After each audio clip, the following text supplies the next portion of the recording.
Imagine it. The year is 1832. Andrew Jackson is up for re-election, and one of the things that put him apart from the Republicans was the Second Bank of the United States. He was determined to shut it down. And in fact, he did veto the bill for the recharter. But why? How did we get here? To figure that out, we have to go back to why it existed in the first place. On September 11th, 1789, founding father Alexander Hamilton took the oath as the very first Secretary of the Treasury of the United States. And at that time, he had a dream of a national bank where the United States could take its finances and have it in one place. And in that one place, it would promote growth and prosperity among Americans. Here, the uniform currency would be safe. This is also where credit would be given and taxes would be handled. While this sounds logical, it was met with much opposition. Many people didn't like the thought of having all their eggs, or money in this case, all in one basket.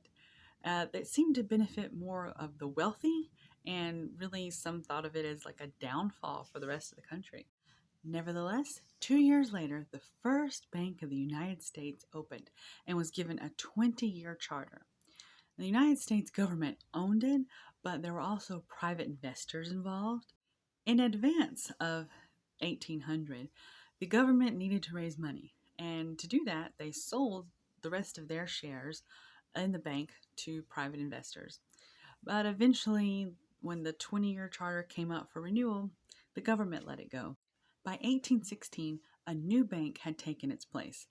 Enter the Second Bank of the United States. This bank actually took care of all the fiscal transactions for the U.S. government. Overseeing the bank was Congress and the Treasury. Although the United States owned the bank, it only had about 20% of the shares.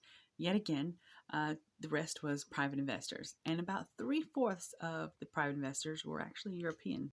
If you notice in the timeline, this bank got up and going in the aftermath of all the Napoleonic Wars and Europe trying to get itself back together. It was during a credit bubble. And if you want more information about all of that, I covered in video about the Panic of 1819. But overall, Europe needed food. We had the land to grow crops. So we went through a period of giving out farm mortgages kind of like they were candy.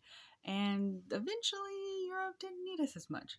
So when that happened, there was more land than farmers could pay for. Even though the president of the second bank was trying to get ahead of the issue before the panic hit, he resigned once it did. When his successor came on, it just got worse with massive unemployment and plummeting property values. So with a recession coming on, he also left. New President Nicholas Biddle had the vision to get things right again. He carefully managed the credit system and slowly built the bank back into a profitable entity again. By the time Andrew Jackson was getting his inauguration, the bank was banking again. But by the end of his first year in office, he was gunning for the bank, mainly because he said that it hadn't created a stable national currency yet. Jackson also claimed that the bank lacked constitutional legitimacy. That despite the fact that the Supreme Court had already ruled that it did when Daniel Webster took it to court. When Congress held investigations also affirming historical precedent for having the bank, Jackson rejected it because he didn't like the findings, and also because he said they were dangerous and clearly corrupt. Nothing that Biddle tried to compromise with helped, thus creating the bank war. And behind him was a pro-bank, Henry Clay. So that brings us back to Jackson's veto of the recharter. He ran his re-election campaign heavily on anti-bank platform, which helped him get reelected. So then, upon starting his second term, the first thing he did was withdraw all federal deposits from the bank and use private banks for any finances related to the government. In a last-ditch attempt to gain more support for the bank, Biddle kind of created a mini financial crisis. At first, everyone pointed to Jackson for the crisis because of that massive withdrawal he did. But by 34, it came out that actually Biddle was behind it. And that kind of killed any support he could get for the Second Bank of the U.S. The charter expired in 1836 and the bank became private. The following year brought the Panic of 1837, which was started by a shortage of hard cash.